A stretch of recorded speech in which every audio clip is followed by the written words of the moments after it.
ষষ্ঠ উপজেলা পরিষদ নির্বাচনের ভোট সুষ্ঠু করতে প্রতিদ্বন্দ্বী প্রার্থী সহ সকলের সহযোগিতা চেয়েছেন প্রধান নির্বাচন কমিশনার কাজী হাবিবুল আওয়াল। মঙ্গলবার ঢাকায় সংবাদ সম্মেলনে তিনি জানান, স্থানীয় এ ভোট নিয়ম রক্ষার নয়।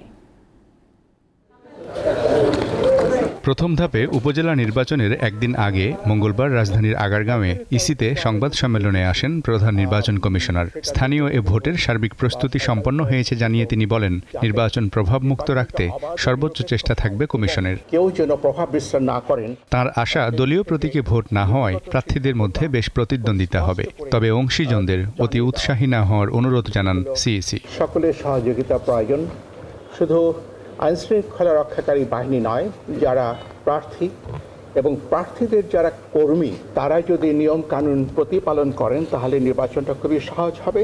আর তারা যদি শৃঙ্খলা আচরণ করেন তাহলে কিছুটা আইনশৃঙ্খলা রক্ষা করতে গিয়ে কিছুটা বিষয়টা দুরূহ হয়ে পড়তে পারে।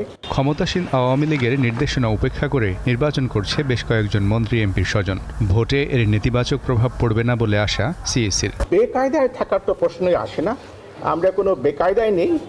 আর এটা একটা ভালো দিক যে রাষ্ট্রীয় যে সদিচ্ছা, রাজনৈতিক সদিচ্ছা, সেটা যখন বিঘোষিত হয়েছে স্পষ্টভাবে, সেটা বরং নির্বাচনকে অবাধ নিরপেক্ষ করার ক্ষেত্রে সহায়ক হবে। দ্বাদশ জাতীয় সংসদের মতো উপজেলা নির্বাচন বর্জন করে নেতিবাচক প্রচারণা চালাচ্ছে বিএনপি সহ সমমনা দলগুলো। এ বিষয়ে নিজের মত তুলে ধরেন সিইসি। কে কোন দল থেকে দাঁড়ালো কি দাঁড়ালো না, যারা নির্বাচন করবে তাদেরকে প্রার্থী বলা হয়। আমরা একজন প্রার্থী, দুজন প্রার্থী, চারজন হতে পারে, পাঁচজন প্রার্থী হতে পারে, আমাদের কাছে থাকবে প্রার্থী। প্রার্থীকে ভোট দেবে, সে কোন দলের প্রার্থী।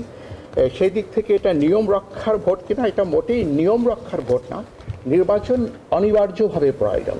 তিনি জানান, সাধারণ কেন্দ্রে 17 জন ও গুরুত্বপূর্ণ কেন্দ্রে নির্বাচন কর্মকর্তা সহ 19 জন আইন শৃঙ্খলা বাহিনীর সদস্য মোতায়েন থাকবে। তবে পার্বত্য এলাকার ঝুঁকিপূর্ণ কেন্দ্রে এই সংখ্যা যথাক্রমে 19 ও 21। পার্বত্য এলাকাগুলোতে মিজানুর রহমান, দীপ্ত সংবাদ, ঢাকা।